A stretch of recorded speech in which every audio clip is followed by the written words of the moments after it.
Peu d'années après cette époque, il s'offrit une nouvelle occasion pour mettre en avant ce droit d'élire nos rois. Guillaume n'ayant eu aucun enfant, la reine Anne qui lui succéda n'en ayant pas eu non plus, le Parlement eut encore à s'occuper de la succession à la couronne et des moyens d'assurer plus fortement la liberté du peuple. A-t-il agi dans cette seconde occasion d'après les principes du Old Jewry, afin de légaliser le nouvel établissement de la couronne? Non. Il se conforma aux principes qui avaient prévalu dans l'acte de la Déclaration des droits, comme indiquant, avec plus de précision, les personnes de la ligne protestante qui étaient appelées à régner. On remarque dans cet acte, toujours dicté par le même principe de politique, que ce qui intéresse notre liberté est que ce qui regarde le droit de succession au trône est incorporé dans le même texte pour n'en faire qu'une seule et même chose. Loin de penser à ce droit de choisir ceux qui nous gouvernent, il est déclaré qu'il est d'une nécessité absolue pour la paix, la tranquillité et la sécurité de ce royaume que la succession continue dans cette ligne, la ligne protestante qui descendait de Jacques Ier, et qu'il est également urgent pour la nation de maintenir à l'avenir un ordre de succession positif auquel les sujets auraient toujours recours comme à leur sauvegarde. Ces deux actes, dans lesquels se font entendre les oracles clairs et infaillibles qui ont dirigé toute la politique de la Révolution, au lieu de présenter de ces expressions trompeuses et énigmatiques sur le droit de choisir ceux qui nous gouvernent, prouvent jusqu'à la démonstration combien la sagesse de la nation était éloignée de vouloir faire une loi générale d'un cas de nécessité. Sans doute, lors de la Révolution, on s'écarta un peu pour cette fois de l'ordre strict et régulier de la succession dans la personne du roi Guillaume. Mais il est contre tous les vrais principes de la jurisprudence d'établir en principe une loi faite dans un cas particulier et pour un individu particulier. Privilegium non transit in exemplum. S'il y eut jamais un temps favorable pour établir un principe, qu'un roi choisi par le peuple était le seul qui fût légal sans contredit, c'était celui de la Révolution.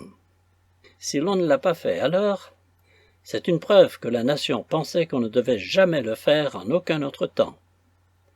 Il n'y a personne qui ignore notre histoire au point de ne pas savoir que dans le Parlement, le plus grand nombre dans chaque parti était si peu disposés à rien faire de conforme à ce principe, qu'en premier lieu, ils étaient déterminés à placer la couronne vacante non pas sur la tête du prince d'Orange, mais sur celle de sa femme Marie, fille du roi Jacques, aîné des enfants de ce roi, dont il reconnaissait indubitablement le droit.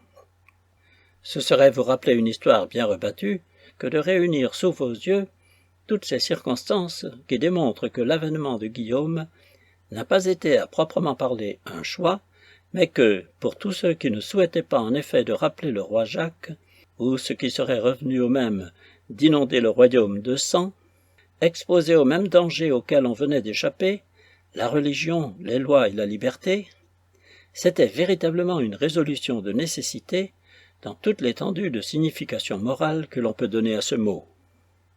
Au surplus, il est très curieux d'observer dans cet acte comment, dans un cas très particulier, où le Parlement s'écartait de l'ordre exact de la succession en faveur d'un prince qui, quoiqu'il ne fût pas le plus près, était cependant peu éloigné de la ligne qui avait droit à la couronne avant lui, Lord Somers se comporta dans la rédaction délicate de ce bill appelé Déclaration de droit, dont il fut chargé. Il est curieux d'observer avec quelle adresse cette interruption accidentelle dans l'ordre de la succession est voilée à tous les regards. On s'attacha dans cet acte de nécessité à tout ce qui pouvait maintenir l'idée d'une succession héréditaire.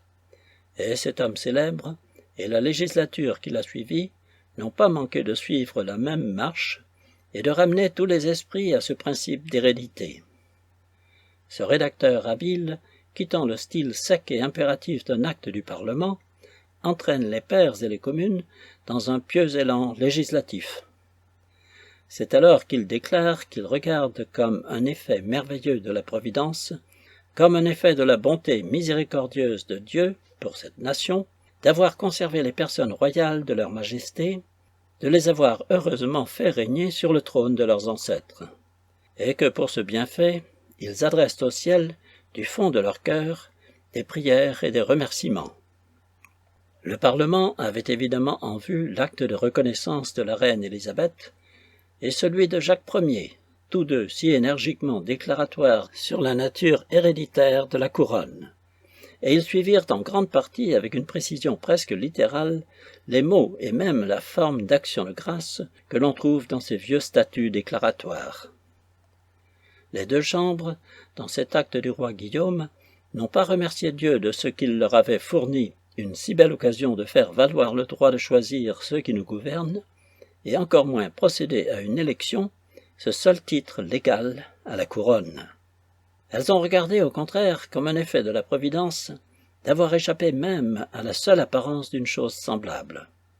Elles ont jeté un voile politique et adroitement tissu sur toutes les circonstances qui pouvaient affaiblir les droits qu'elles avaient en vue de perpétuer dans un meilleur ordre de succession, ou qui auraient pu servir d'un exemple pour s'écarter par la suite d'un plan qu'elles venaient de fixer à jamais.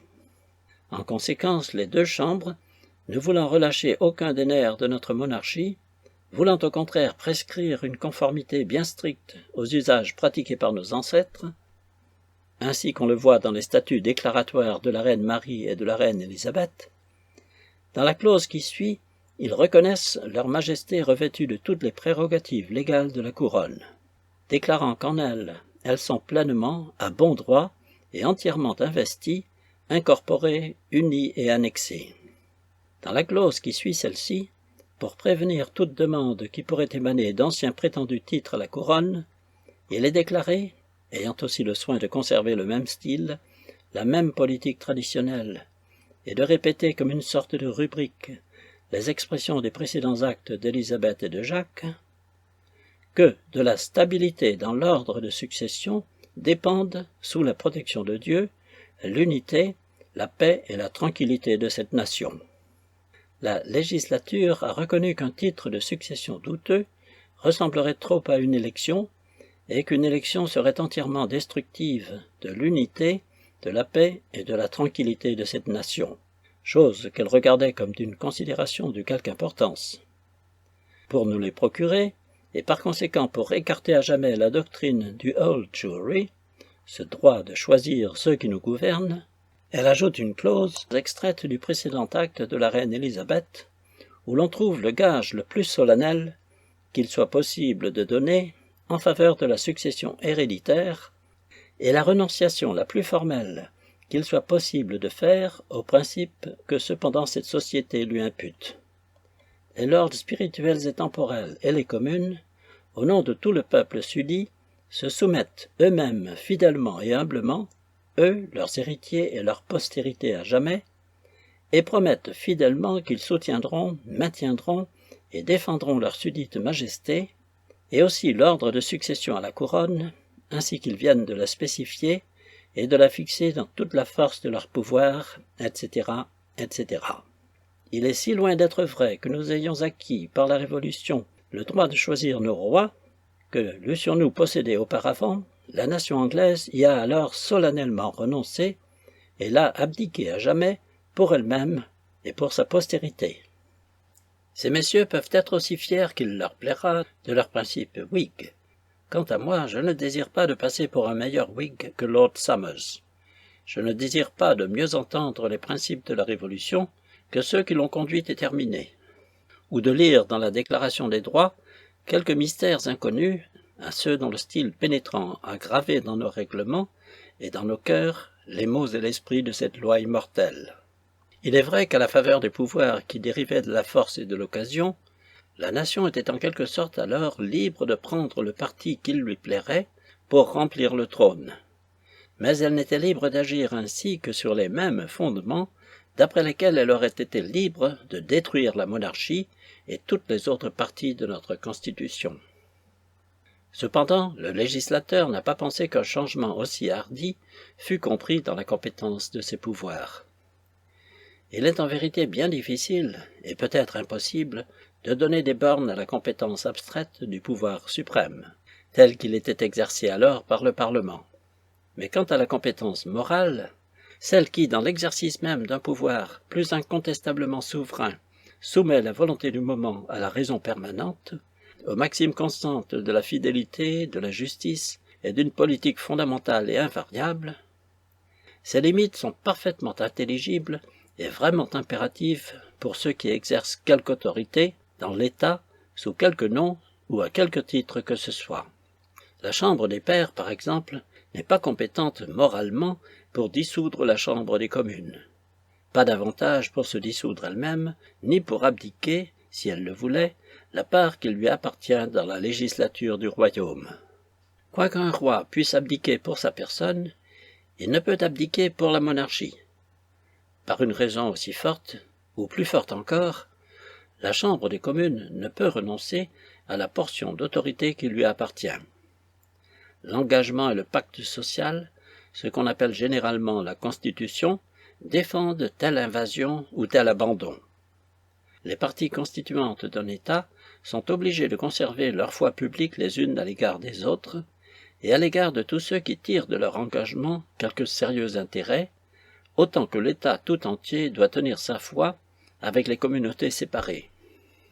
Autrement, la compétence et le pouvoir seraient bientôt confondus l'un avec l'autre, et il ne resterait plus d'autre loi que la raison du plus fort. D'après ce principe, la succession à la couronne a toujours été ce qu'elle est aujourd'hui, une succession héréditaire par la loi. Dans l'ancienne ligne, elle était telle par la loi commune. Mais aujourd'hui, c'est en vertu d'une loi établie, d'un statut conforme aux principes de la loi commune, dont la substance n'est pas changée, mais dont on a réglé le mode, et d'un statut dans lequel on a défini les personnes. Note. Il est sans doute inutile de placer ici une note particulière pour faire connaître la différence qui existe entre la loi commune en Angleterre et la loi établie, ce qu'on appelle common law et statute law. Ces deux espèces de lois sont de la même force et dérivent d'une autorité semblable puisqu'elles émanent du consentement général et du pacte de la Convention sociale, Communi Sponsione Rei Publicae, et comme telles, elles obligent également et réciproquement le roi et le peuple, aussi longtemps que leurs dispositions sont observées, et c'est ainsi qu'elles perpétuent l'existence d'un corps politique de la même nature. Si nous ne voulons pas souffrir que l'on nous égare dans toutes les subtilités d'une métaphysique sophistique, il est très aisé de concilier avec l'existence d'une règle fixe l'usage d'une dérogation occasionnelle, de consacrer le principe sacré de l'hérédité de la couronne, avec le pouvoir de changer son application quand il se présente un cas d'une nécessité impérieuse, et même dans cette extrémité, si l'on veut évaluer l'étendue de nos droits d'après l'usage que nous en avons fait lors de la Révolution, cette altération ne peut avoir lieu qu'à l'égard de la partie peccante seulement, qu'à l'égard de celle qui nécessite la déviation. Et même, on doit alors l'effectuer sans décomposer la masse entière du corps civil et politique, sous le prétexte de vouloir créer, avec les premiers éléments de la société, un ordre de choses tout à fait nouveau. Un État qui serait privé des moyens de faire quelque changement serait privé, par cela seul, de ceux de se conserver. S'il n'a pas ce pouvoir, il risque même de perdre la partie de sa constitution qu'il désirait de conserver le plus religieusement. Ces deux principes de conservation et de redressement opérèrent fortement à ces deux époques critiques de la Restauration et de la Révolution, lorsque l'Angleterre se trouva sans roi. À ces deux époques, la nation avait perdu le lien d'union de son antique édifice. Elle ne détruisit pas pour cela sa composition tout entière. À ces deux époques, au contraire, elle régénéra seulement la partie défectueuse de cette ancienne constitution en conservant les parties qui n'étaient pas altérées. Elle conserva ces anciennes parties exactement comme elles étaient, et elle fit en sorte que la partie renouvelée pût s'y adapter. Elle agit par le moyen des masses organisées de notre vieille forme d'organisation, et non par celui des molécules organiques d'un peuple tout décomposé. Dans aucun temps, peut-être, la souveraine législature n'a montré un intérêt plus tendre pour ce principe fondamental de la Constitution anglaise qu'à cette époque de la Révolution où elle dévia de la ligne directe de la succession héréditaire. La couronne fut portée un peu au-delà de la ligne qu'elle avait parcourue jusqu'alors. Mais cette nouvelle ligne partait de la même souche. C'était une branche encore appelée à hériter, une branche du même sang, distinguée seulement par le titre de la branche protestante. Donc, lorsque la législature, en altérant la direction, eut soin de conserver le principe, elle prouva qu'elle le regardait comme inviolable. Le même principe, longtemps avant l'époque de la Révolution et dans nos temps anciens, avait servi de guide pour perfectionner cette loi de la succession. Quelque temps après la conquête, de grandes questions s'élevèrent sur le principe légal de l'hérédité. On mit en doute si l'héritage per capita ou celui per stirpes serait préféré. Mais soit que l'héritier par tête fût exclu pour faire place à l'héritier par souche, soit qu'au contraire l'héritier par souche fût exclu, soit que l'héritier protestant fût préféré aux catholiques, le principe de l'hérédité survécut toujours avec une sorte d'immortalité à toutes ces transmigrations. Multosque per annos stat fortuna domus et avi numerantur avorum. Virgile, Géorgique, des abeilles. La ligne immortelle règne en succession certaine, la fortune de la famille demeure, et contient des aïeux et des aïeux la longue liste. Traduction de Dryden. Tel est l'esprit de notre Constitution, non seulement dans le cours ordinaire des choses, mais même dans toutes nos révolutions. De quelque manière qu'aucun prince soit monté sur le trône, soit qu'il ait dû sa couronne à la loi, soit qu'il l'ait conquise par la force, le principe de l'hérédité de la succession a toujours été continué ou adopté. Les messieurs de la Revolution Society n'ont vu dans celle de 1688 que la déviation de la Constitution, et ils ont pris la déviation du principe pour le principe lui-même. Ils prennent peu garde aux conséquences évidentes de leur doctrine, quoiqu'ils eussent dû apercevoir qu'elle ne laissait aucune authenticité positive à un grand nombre des institutions positives de ce royaume. Quand on a une fois établi une maxime aussi insoutenable que celle-ci, que le trône n'est légalement occupé que par élection, aucun des actes passés par les princes qui ont régné avant cette époque imaginaire d'une élection ne peuvent être valides. Veulent-ils, ces théoristes, imiter quelques-uns de leurs prédécesseurs qui arrachèrent les corps de nos anciens souverains au repos de leur tombe? Leur projet est-il de condamner et de frapper de nullité tous les souverains qui ont régné avant la Révolution, et conséquemment de déshonorer et de souiller le trône d'Angleterre par cette tâche infâme d'une usurpation continuelle? Leur projet est-il de rendre caduc, d'annuler ou de remettre en question de nouveau, tout ensemble, avec tous les titres de tous nos rois, ce grand corps de nos statuts qui ont été passés en force de loi sous les règnes successifs de ceux qu'ils ne traitent que d'usurpateurs, de rendre nulles des lois d'une valeur inappréciable pour notre liberté, d'une valeur aussi grande au moins qu'aucune de celles qui ont été passées au temps de la Révolution ou depuis cette époque? Si les rois qui ne devaient pas leur couronne au choix de leur peuple n'avaient pas de titre pour faire des lois, que deviendra notre statut d'etalagio non concedendo, celui de Petition of Right, ou l'acte de habeas corpus?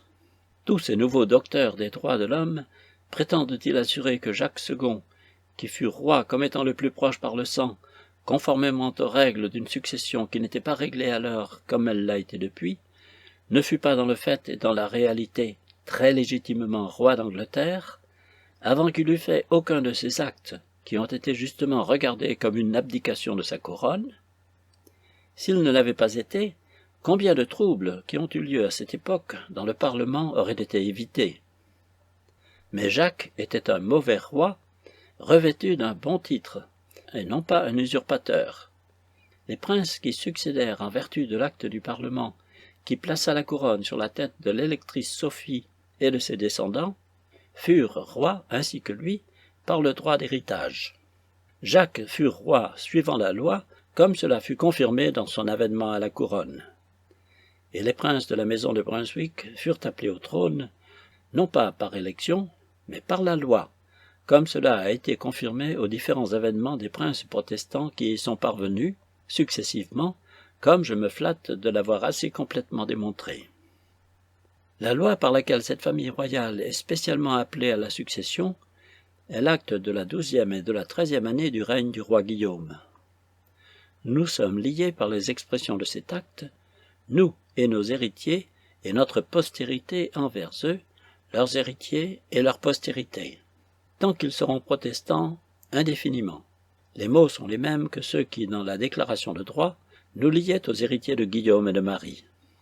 Par là, on a rendu inviolable à la fois et l'hérédité de la couronne et l'hérédité de la fidélité. Et quel autre motif, si ce n'eût été celui de déterminer, conformément à l'esprit politique de notre Constitution, une méthode qui fixa ce genre de succession, particulièrement destinée à exclure à jamais l'idée d'un choix du peuple, aurait fait dédaigner au Parlement les choix brillants et nombreux qu'il pouvait faire dans son propre pays, et chercher dans une terre étrangère une princesse d'où devait sortir la race de nos rois, et à laquelle il devrait le droit de gouverner des millions d'hommes pendant une longue suite de siècles. La princesse Sophie a été déclarée dans l'acte de la 12e et de la 13e année du roi Guillaume la souche et la tige d'où dériverait l'ordre de l'hérédité pour nos rois. Et ce n'était pas pour ses mérites personnels dans l'administration de pouvoir qu'elle n'aurait pas pu exercer, et que dans le fait elle n'a jamais exercé. Elle a été adoptée par une raison et par une seule raison, parce que, dit l'acte, la très excellente princesse Sophie, électrice et duchesse douairière d'Hanovre, est fille de la très excellente princesse Élisabeth, de son vivant reine de Bohême, laquelle était fille de feu notre souverain et seigneur, roi Jacques Ier, d'heureuse mémoire, et est, par cette raison, déclarée la plus proche en ordre de succession dans la ligne protestante, etc. Et la couronne passera à ses héritiers protestants.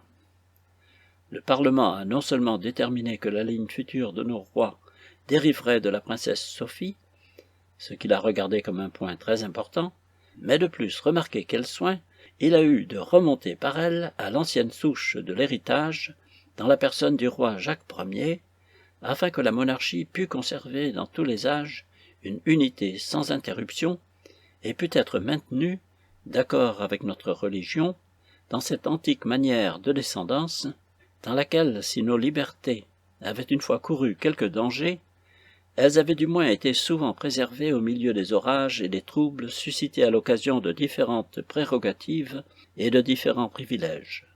Le Parlement fit bien. L'expérience ne nous a point appris que dans aucune autre forme, ou dans aucune autre méthode que celle d'une succession héréditaire à la couronne, nos libertés et nos droits héréditaires eussent pu être perpétués et nous être transmis plus intacts. Une crise irrégulière et convulsive peut être nécessaire pour chasser une maladie irrégulière et convulsive. Mais l'ordre de succession est l'état de santé habituel de la Constitution anglaise. Croit-on que le Parlement, lorsqu'il fixa la couronne dans la branche hanovrienne qui dérivait par les femmes de Jacques Ier, n'eût pas aperçu les inconvénients qui pouvaient résulter du danger d'avoir 2, 3 étrangers et peut-être plus appelés au trône de la Grande-Bretagne?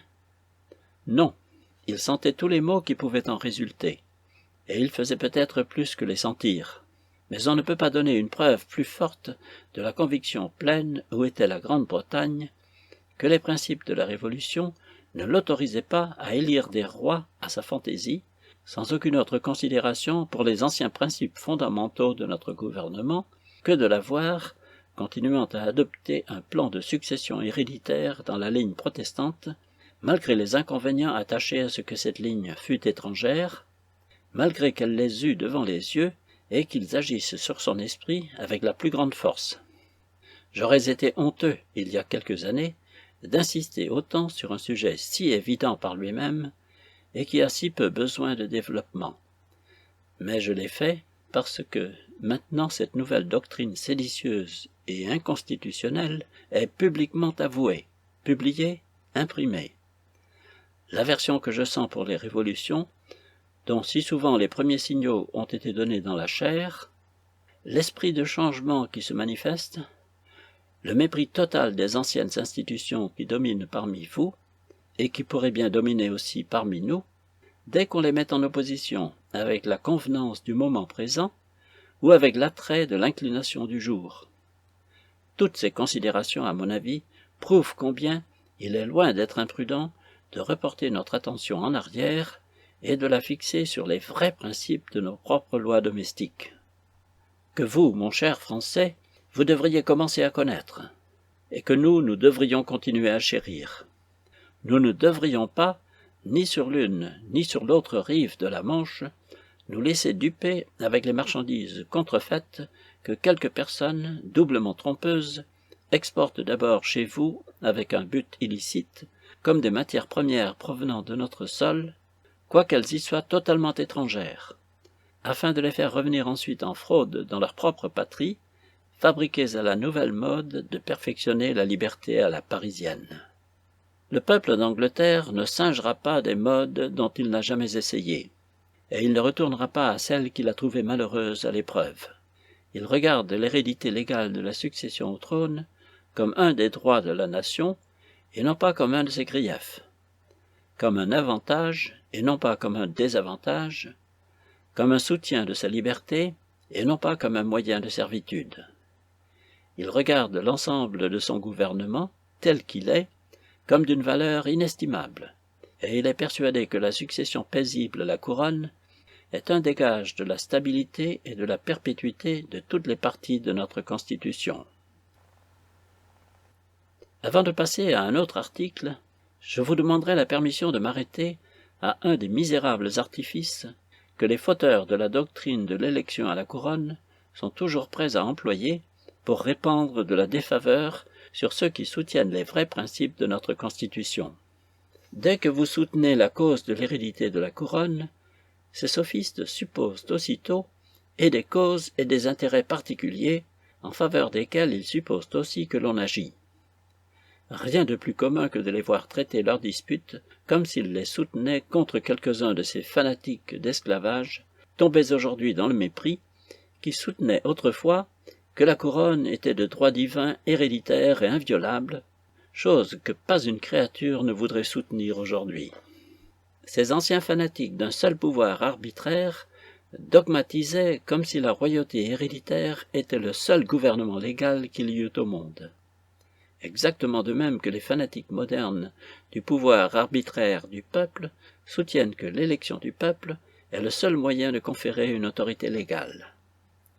Ces vieux enthousiastes de la prérogative royale étaient fous et peut-être même impies dans leur doctrine, comme si la monarchie avait reçu plus particulièrement qu'aucune espèce de gouvernement la sanction divine, et comme si le droit de gouverner par héritage était à la rigueur irrévocable dans chaque personne et dans toutes les circonstances, irrévocabilité qui n'est dans l'essence d'aucun droit civil ou politique.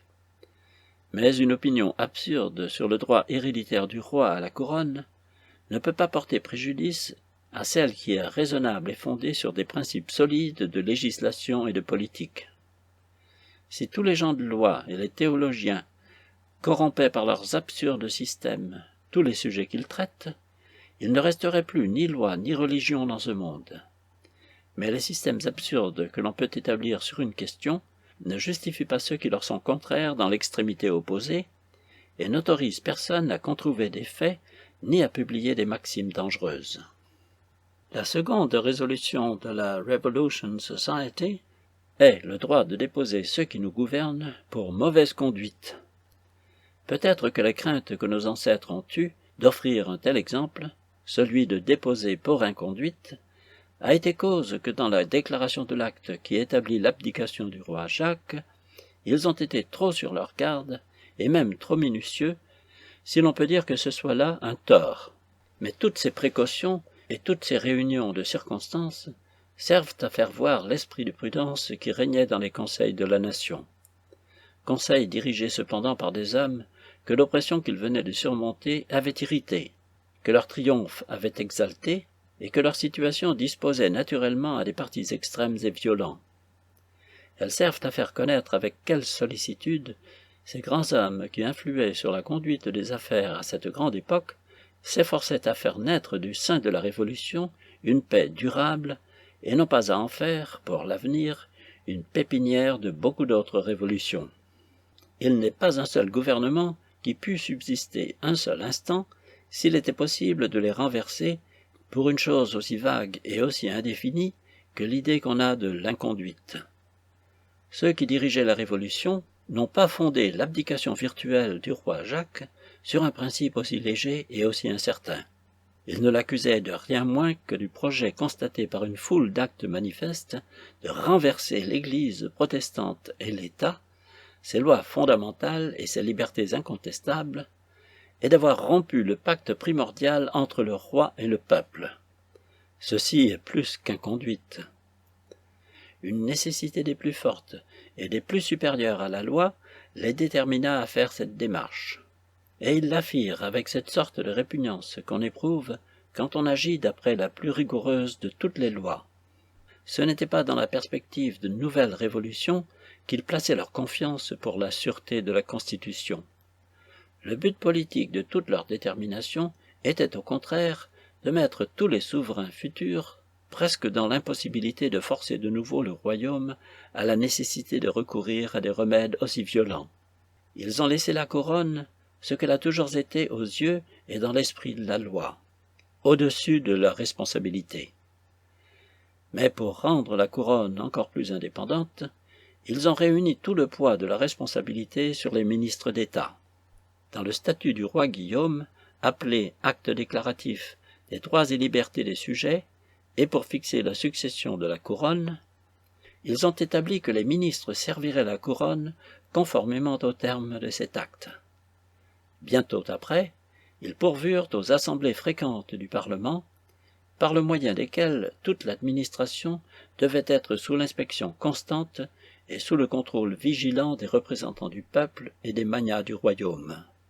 Dans le grand acte constitutionnel qui suivit, je veux dire celui de la 12e et de la 13e année du règne de Guillaume, nos ancêtres ont établi, pour limiter encore plus la couronne, et pour mieux assurer les droits et les libertés des sujets, qu'aucun pardon scellé du grand sceau d'Angleterre ne pourrait être opposé comme exception contre une accusation intentée par les communes assemblées en Parlement. Ainsi, les règles d'administration consignées dans la Déclaration des droits, l'inspection constante des parlements, l'usage de traduire en justice, parurent des moyens beaucoup meilleurs, non seulement pour assurer la Constitution et la liberté, mais même pour prévenir les vices d'administration, que cette réserve d'un droit si difficile dans la pratique, si incertain dans son emploi, est souvent si pernicieux dans ses conséquences, que de casser au gage ceux qui nous gouvernent. Dans ce même sermon, le docteur Price proscrit l'usage de présenter au roi des adresses remplies d'une flatterie et d'une adulation révoltantes. Et en cela, il a raison. Au lieu d'employer ce style dégoûtant, il propose pour les occasions où l'on va féliciter le roi, de lui dire que Sa Majesté doit se regarder plutôt comme le serviteur que comme le souverain de son peuple. Pour un compliment, cette nouvelle forme d'adresse ne paraît pas très flatteuse. Ceux qui sont serviteurs de nom, aussi bien que des faits, n'aiment pas qu'on leur rappelle ainsi leur situation, leurs devoirs et leurs obligations. L'esclave dit à son maître dans une ancienne comédie « Haec commemoratio est quasi exprobratio ». Un tel rappel est presque une réprimande. Cela n'est ni plaisant comme compliment, ni salutaire comme instruction. Après tout, si le roi consentait à faire écho avec cette nouvelle forme d'adresse, à l'adopter dans les mêmes termes, et même à choisir pour protocole de son style royal la dénomination de serviteur du peuple, je n'imagine pas comment, lui ou nous pourrions y gagner quelque chose. J'ai vu des lettres très fières, au bas desquelles on mettait pourtant « votre très humble et très obéissant serviteur ». La domination la plus orgueilleuse qui ait jamais été supportée sur la terre prenait un titre bien plus humble encore que celui qui est maintenant proposé au souverain par cet apôtre de la liberté. Des rois et des nations ont été foulés sous les pieds d'un être qui se faisait appeler le serviteur des serviteurs. Et des bulles ont été envoyées pour déposer des rois, au bas desquels on voyait pour grand sceau le cachet d'un pêcheur. Je n'aurais regardé tout ceci que comme une sorte de futile et vain discours, dans lequel, comme dans une fumée insipide, quelques personnes souffrent que l'esprit de la liberté s'évapore, si ce n'était pas sérieusement, à l'appui de cette idée et de ce système, de casser au gage les rois pour inconduite, que cela est dit. Sous ce rapport, cela mérite quelques observations. Les rois, dans un sens, sont sans contredit les serviteurs du peuple, parce que leur pouvoir n'a pas d'autre but que celui de l'avantage général.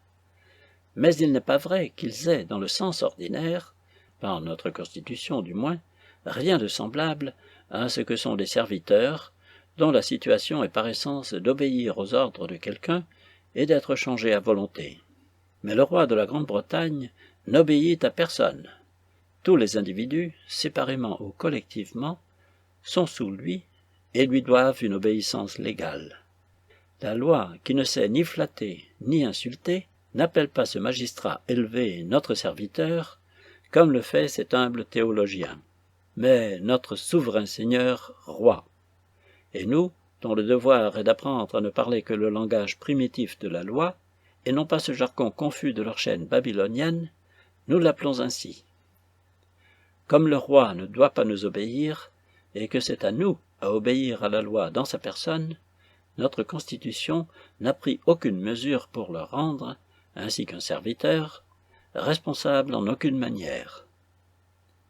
Notre Constitution n'a pas l'idée d'un magistrat comme le justiciat d'Aragon, ni d'aucune cour légalement commise, ni d'aucune formalité légalement établie pour soumettre le roi à la responsabilité qui convient à tous les serviteurs. En ceci, Sa Majesté n'est pas distinguée de la Chambre des communes et de la Chambre des pairs, qui, chacune dans son caractère public et séparé, n'est tenue à rendre aucun compte de sa conduite. Quoiqu'il plaise à la Revolution Society d'affirmer directement, contre ce qu'il y a de plus sage et de plus beau dans notre Constitution, que le roi n'est que le serviteur du public, créé par lui et responsable à lui. Ce serait bien mal à propos que nos ancêtres, à l'époque de la Révolution, auraient mérité leur réputation de sagesse s'ils n'avaient pas trouvé d'autre sécurité pour leur liberté qu'en affaiblissant le gouvernement et en rendant son titre précaire. S'ils n'avaient pas trouvé de meilleur remède contre le pouvoir arbitraire que la confusion de l'État. Au surplus, que ces messieurs fassent connaître quel est ce représentant du public devant lequel ils affirment que le roi doit être responsable comme un serviteur, il sera temps seulement alors que je leur produise la loi positive qui affirme qu'il ne l'est pas. La cérémonie de casserogage les rois dont ces messieurs parlent si à leur aise peut rarement, si même elle peut jamais l'être, être représentée sans le secours de la force. Cela devient alors un cas de guerre et non pas un point de constitution. Le bruit des armes commande aux lois et les réduit au silence. Les tribunaux sont anéantis en même temps que la paix qu'il n'est plus en leur pouvoir de maintenir. La Révolution de 1688 a été obtenue par une juste guerre, dans le seul cas où une guerre, et surtout une guerre civile, peut être juste, justa bella quibus necessaria. La question de détrôner les rois, ou si ces messieurs aiment mieux leur façon de parler, de les casserogage, sera toujours ce qu'elle a toujours été, un cas très extraordinaire et totalement hors de la loi. Une question qui, comme toutes les questions d'État, consiste plus sur certaines dispositions des esprits, sur certains moyens et sur des conséquences probables que sur des droits positifs. De même que ces abus-là ne peuvent pas être d'un genre commun, ce ne doit pas être non plus à des esprits communs à les discuter. La ligne théorique de démarcation qui indique le moment où l'obéissance doit cesser et celui où la résistance doit commencer est en vérité bien douteuse, bien difficile à apercevoir et plus difficile encore à définir. Ce n'est pas un seul acte ou un seul événement qui peut la déterminer. Il faut que l'on ait bien mésusé du pouvoir et que le gouvernement soit dans une grande confusion. Il faut que la perspective de l'avenir soit aussi mauvaise que l'a été l'expérience du passé, avant même que cette idée puisse venir à l'esprit. Quand les choses sont arrivées à cette situation déplorable, la nature même du mal indique celle du remède à ces hommes que la nature a doués des qualités nécessaires pour administrer, dans ces moments extrêmes, cette potion critique, ambiguë et amère, à un état en désordre. Le temps, les occasions, les provocations leur fourniront alors les leçons nécessaires. Le sage se déterminera par la gravité du cas, l'irritable par sa sensibilité à l'oppression, l'esprit élevé par le dédain et par l'indignation qu'il éprouve en voyant le pouvoir confié à des mains qui en sont indignes, le brave et le fougueux par cet amour honorable des dangers dans une cause généreuse. Mais à bon droit ou à tort, une révolution paraîtra toujours la dernière ressource de celui qui pense et de celui qui sait sentir.